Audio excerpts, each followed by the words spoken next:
Bonjour et bienvenue dans SmartLink l'Hebdo, l'émission qui vous connecte à l'info. À suivre, Uber qui livre des repas, une application mobile pour passer moins de temps en caisse et une grande consultation citoyenne sur Internet. Mais d'abord, un nouveau territoire French Tech qui pourrait voir le jour. La métropole de Chartres et la Cosmetic Valley, berceau de l'industrie de la beauté en France, lance la Beauty French Tech.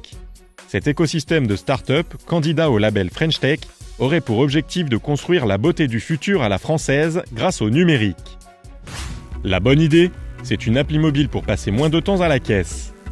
Conçue par une start-up française, l'application Jetfile propose aux clients d'un magasin de s'inscrire dans une file d'attente numérique via son smartphone.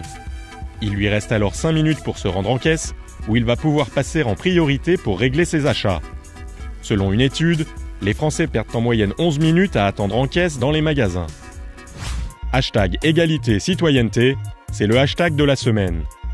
Le gouvernement a lancé cette semaine une grande consultation sur Internet autour de 8 grands axes, allant de l'école à l'emploi.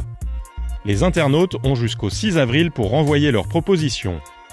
Les plus pertinentes serviront à préparer le prochain comité interministériel Égalité et citoyenneté qui se tiendra le 13 avril. C'est nouveau, Uber qui se lance dans la livraison de repas.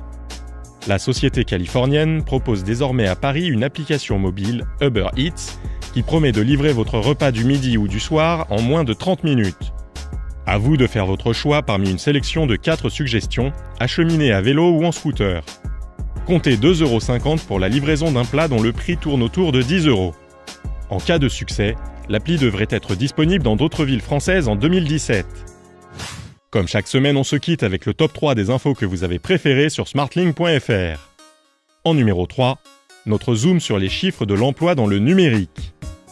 En numéro 2, notre rencontre avec le fondateur du site quelbillet.com. Et en numéro 1, notre décryptage du succès du swipe. L'info continue sur smartlink.fr et les réseaux sociaux.